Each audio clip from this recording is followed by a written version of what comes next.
السلام علیکم ورحمۃ اللہ وبرکاتہ۔ میں ہوں آپ کا میزبان حافظ صدام حسین اور آپ دیکھ رہے ہیں میرا چینل حافظ صدام۔ آج ہم ایک ایسے موضوع پر بات کرنے جا رہے ہیں جو ہر مسلمان کے دل سے جڑا ہوا ہے۔ اس ویڈیو کو آخر تک ضرور دیکھیں، انشاءاللہ آپ کو بہت کچھ سیکھنے کو ملے گا اور یہ باتیں آپ کی زندگی میں مثبت تبدیلی لا سکتی ہیں۔ تو آئے علم دین کے اس خوبصورت سفر کا آغاز کرتے ہیں۔ بسم اللہ الرحمن الرحیم۔ زمانہ رضاعت اور زمانہ طفیلیت۔ سب سے پہلے حضرت صلی اللہ علیہ وسلم کو آپ کی والدہ ماجدہ نے اور چند روز کے بعد ابو لہب کی کنیز صوبیہ نے دودھ پلایا۔ اس کے بعد یہ دولت خدا داد حلیمہ سعدیہ رضی اللہ تعالی عنہ کو نصیب ہوئی۔ شرفائے عرب کی عام عادت تھی کہ بچوں کو دودھ پلانے کے لیے قرب و جوار کے دیہات میں بھیج دیتے تھے، جس سے بچوں کی جسمانی صحت بھی اچھی ہو جاتی تھی اور خالص عربی بھی سیکھ جاتے تھے، اور اسی لیے گاؤں کی عورتیں اکثر شہروں میں شیر خوار بچے لینے کے لیے جایا کرتی تھی۔ حضرت حلیمہ سعدیہ کا بیان ہے کہ میں طائف سے بنی سعد کی عورتوں کے ہمراہ دودھ پینے والے بچوں کی تلاش میں مکہ کو چلی۔ اس سال قحط تھا، میری گود میں ایک بچہ تھا، مگر فقر و فاقہ کی وجہ سے اتنا دودھ نہ تھا جو اس کو کافی ہو سکے۔ رات بھر وہ بھوک سے تڑپتا تھا اور ہم اس کی وجہ سے بیٹھ کر رات گزارتے تھے۔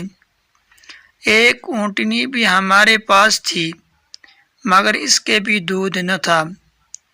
مکہ کے سفر میں جس دراز گوش پر سوار تھی وہ بھی اس قدر لاغر تھا کہ سب کے ساتھ نہ چل سکتا تھا۔ ہمراہی بھی اس سے تنگ آ رہے تھے۔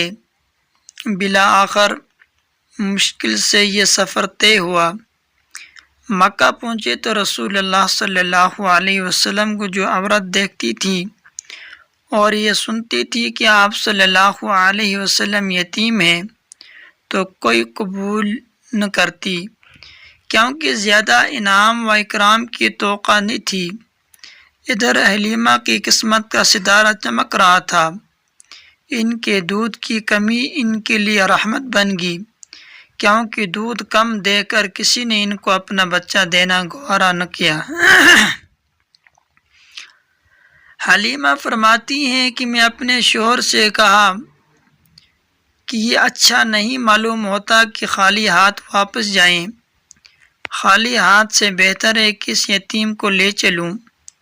شوہر نے منظور کیا اور یہ اس در یتیم کو لے آئیں، جس سے آمنہ اور حلیمہ کے گھر نہیں بلکہ مشرق و مغرب میں اجالا ہونے والا تھا۔ خدا کا فضل تھا کہ حلیمہ کی قسمت جاگی اور سرور کائنات صلی اللہ علیہ وسلم ان کی گود میں آ گئے۔ فردوئے گاہ پر لا کر دودھ پلانے بیٹھی تو برکات کا ظہور شروع ہو گیا۔ اس قدر دودھ اترا کہ آپ نے بھی اور آپ کے رضائی بھائی نے بھی خوب سیر ہو کر پیا اور آرام سے سو گئے۔ ادھر اونٹنی کو دیکھا تو ان کے تھن دودھ سے لبریز تھے۔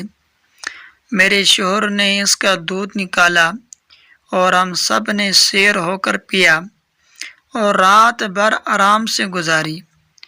مدتوں بعد یہ پہلی رات تھی کہ ہم نے اطمینان کے ساتھ نیند بھر کر سوئے۔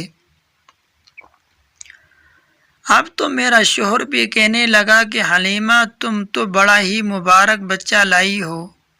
میں نے کہا کہ مجھے بھی یہی توقع ہے کہ یہ نہایت مبارک لڑکا ہے۔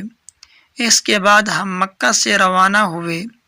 میں آپ صلی اللہ علیہ وسلم کو گود میں لے کر اسی دراز گوش پر سوار ہوئی۔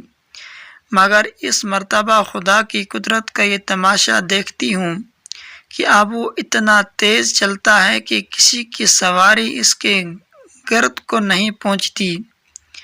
میری ہمراہی عورتیں تعجب سے کہنے لگی کہ یہ وہی ہے جس پر تم آئی تھی۔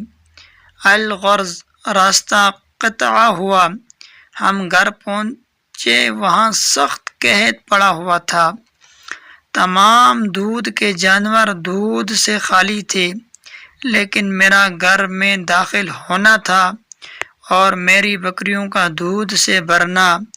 اب روز میری بکریاں دودھ سے بھر آتی ہیں اور کسی کو ایک قطرہ بھی نہیں ملتا۔ میری قوم کے لوگوں نے اپنے چرواہوں سے کہا کہ تم بھی اپنے جانور اسی جگہ چراؤ جہاں حلیمہ کی بکریاں چرتی ہیں، مگر وہاں تو چراگاہ اور جنگل کی خصوصیات نہ تھی بلکہ کسی اور ہی لعل کی خاطر منظور تھی، اس کو وہ لوگ کہاں سے لاتے؟ چنانچہ ایک ہی جگہ چرنے کے بعد بھی ان کے جانور دودھ سے خالی اور میری بکریاں بھری ہوئی آتی تھی۔ اسی طرح ہم برابر آپ صلی اللہ علیہ وسلم کی برکات کا مشاہدہ کرتے رہے، یہاں تک کہ 2 سال پورے ہو گئے اور میں نے آپ صلی اللہ علیہ وسلم کا دودھ چھڑایا۔ اللہ تعالی ہمیں دین کی صحیح سمجھ عطا فرمائے اور ہمارے علم میں برکت دے، آمین۔ اگر آپ کو یہ ویڈیو پسند آئی ہو تو لائک ضرور کریں، کمنٹس میں اپنی رائے کا اظہار کریں، چینل کو سبسکرائب کریں اور بیل آئیکن کو دبائیں تاکہ آپ کو ہر نئی ویڈیو کا نوٹیفیکیشن ملے۔